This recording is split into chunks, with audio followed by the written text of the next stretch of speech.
Bill, hey, this is Bill Gross, the LA probate expert, with my weekly real estate market update. Mortgage rates again hit new highs, closing at 5.39%. So, what does that mean? Are we headed for a housing crash, a crisis, or is it just on the path for more continued growth?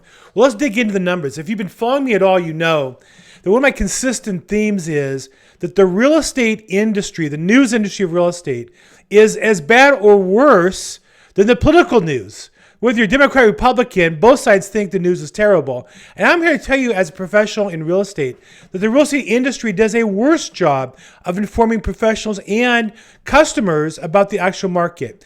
And we're going to go into that in a little more detail here today to break that down.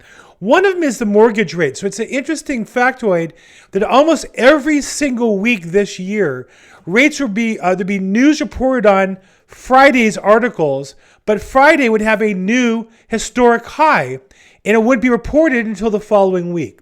It was an interesting pattern. One of the main reasons for this is two poor practices by the real estate industry. One is they report the mortgage rates based on a survey where the numbers come out on Thursday. So the news sources write their articles on Thursday morning, Thursday afternoon, maybe Friday morning, post them for Friday, and they're off for the weekend. But the markets seem to be more volatile for whatever reason on Friday. I don't know why. I don't think it's a conspiracy. It might be a coincidence. But the fact is that never have I seen this year the industry report the new high that it hits on a Friday. And this past Friday was an example. I was off Friday for a holiday. And I came back and checked the news this morning. Boom, rates a new high again. Not in the news, but I have to go to the actual mortgage rate factor.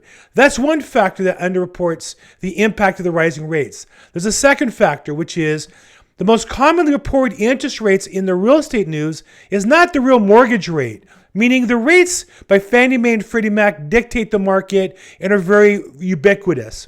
Whether you go to Wells Fargo, Bank of America, Chase, guaranteed rate, movement mortgage, the rates are based on those Fannie Mae and Freddie Mac rates and are very consistent on what the new rates are you can get today. But the survey averages closings at that time. So that includes loans that were locked in 2 weeks, 4 weeks, 6 weeks, or maybe longer, locked in at that time when the rates were lower, not that day. And so the mortgage interest survey, by definition, is a trailing indicator of the market, not the real indicator. And as I pointed out in the past, I go to Mortgage News Daily and it has the actual mortgage rate on it all the time. And so if the survey is old and rates are going up, then every week you're going to have an increase behind the times that the news isn't reporting properly. Now, not only do I think that's one factor, there's a second major factor, which is that the mortgage rates themselves are only part of the issue. Take a look at the actual core inflation rate. It's gone from maybe pandemic period below 2% to over 6%, way bigger than mortgage rates. Now, why is that not reported bigger than mortgage rates? Mortgage rates is reflected or caused by the increase in inflation, but it's not driving the inflation. The reason why mortgage rates are going up is because the interest rate market's going up because of inflation. But look how much more the core inflation rate is. And when you dig into this number, you'll see commentators who speculate that this number is artificially low. For example, gas is up 25%. Energy costs are up. I just paid the gas bill for the house, about another 25%. That drives everything. Plastics are higher. Wood is higher.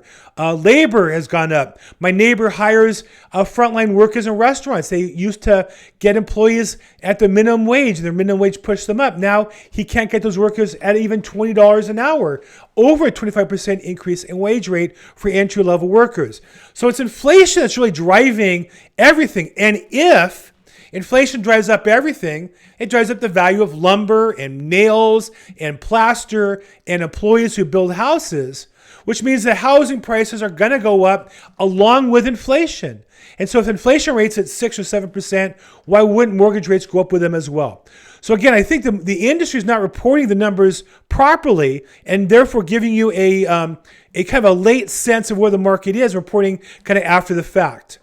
Now, I think if you look at also the jump in rates is not so great by historical standards, meaning the interest rates in the marketplace, the core inflation rate is kind of crazy.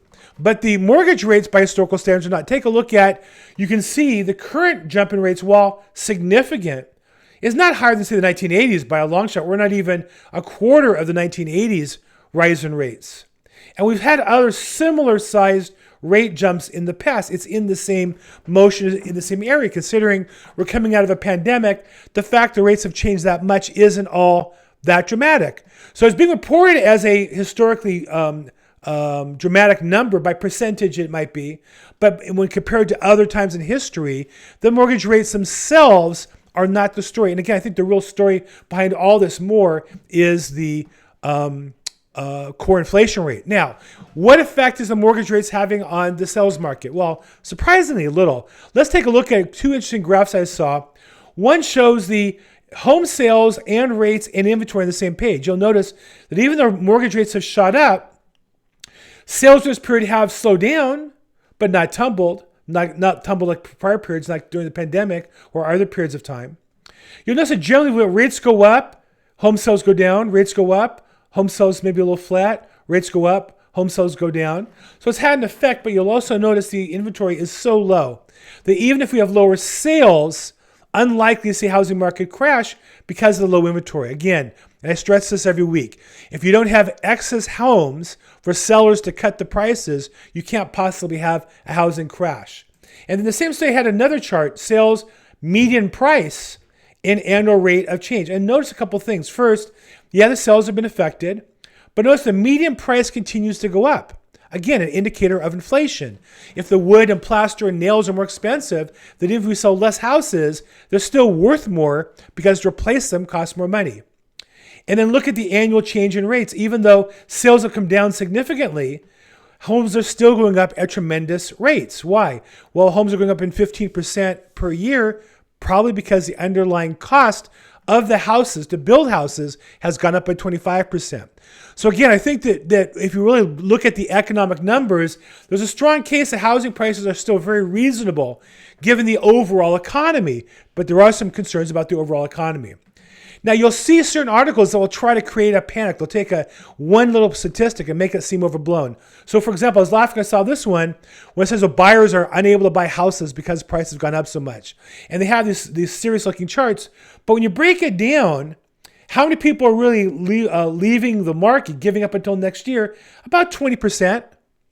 Now, that sounds like a lot. Any business, 20% drop is significant, but keep in mind that buyers go in on the market all the time. Even in hot markets, you'd have 15% drop out, 10%, 16% drop out. So it's not uncommon that some people drop out over time.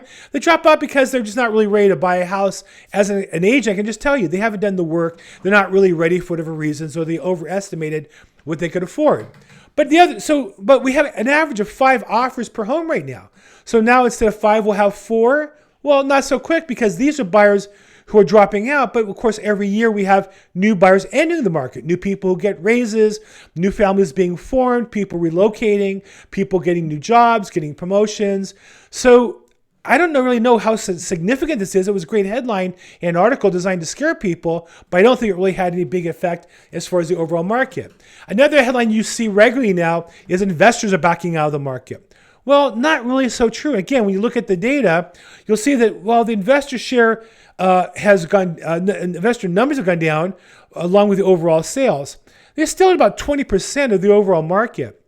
And I'm not sure that's good or bad, meaning investors going down doesn't mean the smart money is leaving the market, because you regularly hear about a concern that people should have housing affordability, should be able to buy houses. Well, if all the houses go to investors, is that a sign that the economy is good, investors are smart?